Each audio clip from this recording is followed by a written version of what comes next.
Moi kaikki! Ajattelin tässä videolla näyttää mun päivän asua.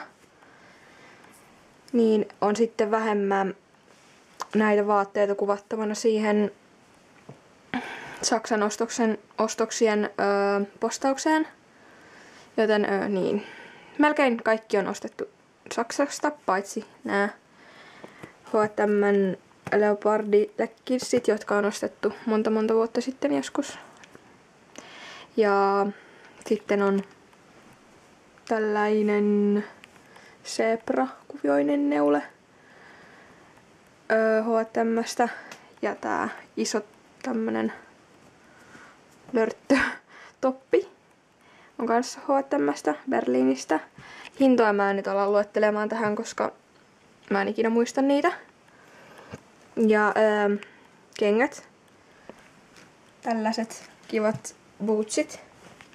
Mä vihdoin löysin tällaiset. Nää maksaa 50 €. Ja nää on sellaisesta saksalaisesta kenkäkaupasta. Mä nyt alan lausumaan, koska mun saksa nyt on mitä on. Ja sitten mulla on aurinko paistaa. Tällaiset aurinkolasit. Mun piti ostaa uudet, kun mun siniset meni rikki. Niistä lähti toinen sanka. Tämmöiset kivat pinkit. Nää en muista hintaa. Sitten kaulakoruja ostin Saksasta ja sitten mulla oli tänään laukku. Okei, tää mun laukku on mulla aina. Mutta kumminkin mä nyt näytän sen. Tällainen musta Seppälästä. Pari kuukautta sitten ostin. Mä oon vissiin laittanutkin sen joskus johonkin postaukseen. Ja sitten siinä roikkuu tollainen apua. Pitää säätää tän kameran kanssa. Tällainen söpö häntä.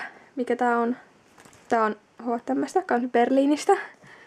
Maksoi muistaakseni 3–4 €. Ja niin. Tänään mä vielä laitan loput siitä Berliinin matkasta luultavasti postaukseen ja niin. Ja sit varmaan ostokset. Tai mä laitan huomenna, mä en ole ihan vielä varma, mutta tän asun mä laitan kohta koneelle. Sit se lataa taas pari tuntia ja niin. Mulla ei ole pidennyksiä tänään. Ne on kuumat ja sit meillä oli töitä tänään ja niin muutenkin jaksanut laittaa. Mutta joo, mulla ei ollut muuta. Moikka!